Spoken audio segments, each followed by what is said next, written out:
Salut à tous. Les amis, je vous souhaite la bienvenue sur la chaîne PMU Classe. Je vous espère très bien portant. Ici ça va. Comme d'habitude on va songer à ceux qui luttent pour la santé, prompt rétablissement à vous. Les amis, on va faire le pronostic quintet de ce mercredi. C'est la 5e étape du Grand National du Trot qui est support du quintet plus ce mercredi sur l'hippodrome du Croisé-la-Roche. Chers amis parieurs, les chevaux favoris et plus ou moins incontournables du quintet du jour. Nous avions eu aussi les avis des entraîneurs, des jockeys, et des spécialistes du PMU pour vous. Donc les amis, prenez note, et faire votre choix à la fin de vidéo. Les détails de leur performance à suivre. En tête de notre sélection quintet le numéro 14. Aura notre préférence. Ce sera une première au Croisé-la-Roche pour lui. Très confirmé corde à gauche, il ne devrait pas être dérangé. Il fait merveille avec Franck Nivard et n'est sorti qu'une fois des 5 premiers en 11 sorties plaquées aux antérieures. En super forme, il ne sera encore pas loin du compte. Plus d'informations sur son état actuel à l'entraînement avec Arnaud Ziermet, entraîneur. Il s'explique. Jazzman de Bayeul, 14, reste sur un très beau succès à Vincennes dans un lot très bien composé, face à des rivaux qui ont répété Iroise de Lanoé et Ulysse Digéo. C'est le cheval de classe du lot. Il détient une première chance théorique, tout va bien pour lui. Je me déplace avec des grosses ambitions. On enchaîne avec notre deuxième base solide du quintet de ce mercredi. Numéro 5. Ce sera une première au Croisé-la-Roche pour elle. Cette pure gauchère devrait apprécier le tracé. À l'exception d'une disqualification, elle n'est pas sortie des 5 premiers lors de ses 15 dernières apparitions pieds nus et reste sur une belle victoire à Vincennes. Obligé d'y croire. On se renseigne davantage avec Kevin Leblanc, fils de l'entraîneur. Il s'explique. Jongleuse de lune, 5, vient de s'imposer à l'issue d'une belle fin de course à Vincennes. C'est une chic jument, qui suit tous les trains et sait finir ses parcours. Elle est en forme et découvre un engagement idéal au premier échelon. Elle a encore une belle carte à jouer. Cher parieur, la dernière minute du quintet de ce mercredi. Numéro 6. Il compte 4 victoires et une place en 5 tentatives sur cette piste. Écarté de la compétition cet hiver, il a maintenant 3 courses dont les jambes et évolue sur la bonne voie. Il arrive au top pour cet engagement sur mesure, à la limite du recul. Sa place est à l'arrivée. Plus de précision avec Pierre-Yves Verva, entraîneur et driver. Il s'explique. Toutes les dernières sorties d'Oldup du Saptel, 6, sont bonnes. C'est un cheval sérieux et il découvre un super engagement. Il adore la piste du Croisé-la-Roche et a bien travaillé en vue de cette course. Il y a de l'opposition, mais je pars confiant. Les amis, soyez sympas. Fais ce simple geste encouragement, ça nous donne la force dans la recherche. Je termine la vidéo avec mon champ réduit. Restez jusqu'à la fin de la vidéo pour découvrir mon champ réduit. Les amis, suite de la sélection pour compléter notre ticket. On entame avec notre trouble fête incontournable du quintet de ce mercredi. Numéro 9. Il compte une victoire en 2 apparitions sur cette piste du Croisé-la-Roche. Mis au repos cet hiver, il a vite recouvré son potentiel et reste sur 2 prestations de choix à Vincennes. Les données changent ici, il va falloir rendre 25 mètres. Mais l'écurie est en super forme. Plutôt pour une place. Plus d'informations sur sa forme actuelle à l'entraînement avec Marc Sassier, entraîneur.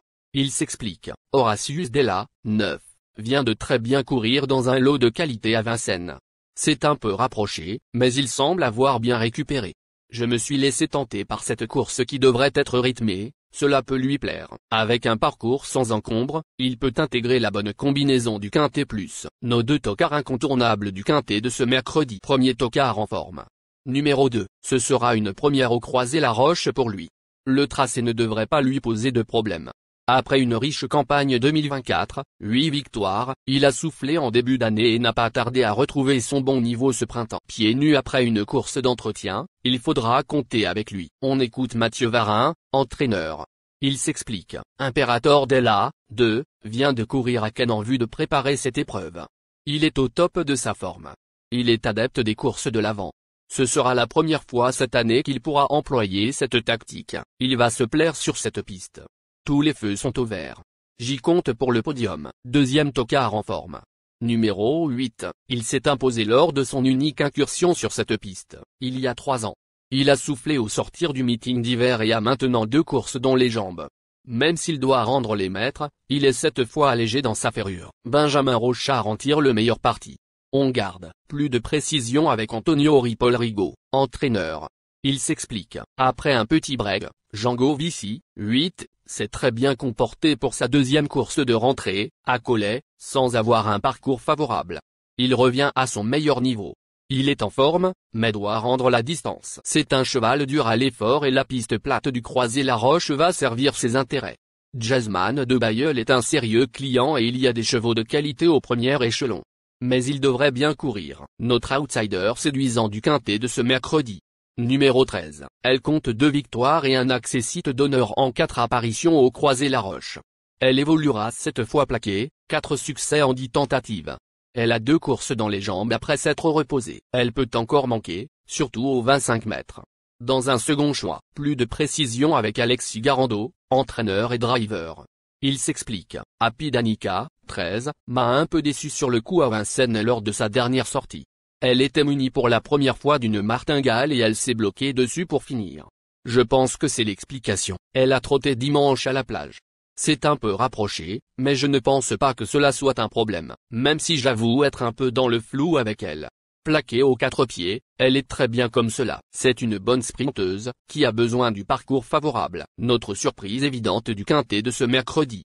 Numéro 11. Ce sera une première au Croisé-la-Roche pour lui. Le profil ne devrait pas le perturber. Ce produit de l'élevage du bois évolue désormais sur la bonne voie après un hiver en demi-teinte. Nicolas Bazir le confie à Franck Ouvry, un spécialiste de la piste, pour ce rendez-vous. Une possibilité. On écoute Nicolas Bazir, entraîneur. Il s'explique. De Darling, 11, vient de bien se défendre sur un parcours de vitesse à Vincennes. Il est en forme, mais ne découvre pas des tâches faciles. Il est plutôt sérieux et va apprécier la piste plate du Croisé-la-Roche. Il est meilleur lorsqu'il peut être préservé. Il peut prétendre. Il est important de noter que les paris hippiques comportent toujours un certain niveau de risque et ne garantissent pas les gains. Pour augmenter vos chances de succès, il est recommandé de mener des recherches sur les chevaux, les jockeys, les entraîneurs et les conditions de la course, tout en suivant les conseils des experts hippiques. Que vous soyez à Paris, Vincennes, Toulouse ou ailleurs en France ou en Europe, le PMU vous propose une expérience passionnante pour vivre l'excitation des courses hippiques. Les improbables du quintet. Le 3, le 1. La sélection quintet du jour. Le 14, le 6, le 5, le 9, le 2, le 8, le 13, le 11. La synthèse de l'analyse du quintet. La minute de la vérité. Le numéro 14, c'est le plus gros favori de la course, il détient le pilier de la course, soyez très prudent chers parieurs. Les 3 atouts du quintet. Le 5, le 6, le 2. Nos propositions de tickets du jour, chers amis parieurs. Mon champ réduit à 50%. 14, le 5, le 6, le 8, le 2. C'est une combinaison qui permet aux joueurs de mettre un cheval de base et d'y associer plusieurs autres concurrents. Mais pourquoi choisir le quintet en champ réduit? Avec des bas, vous pouvez ajouter des tocards dans vos champs.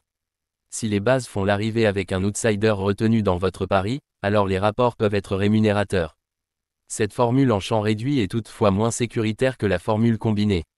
Par exemple, dans les courses de trot attelé, les chevaux peuvent être au galop et donc disqualifiés.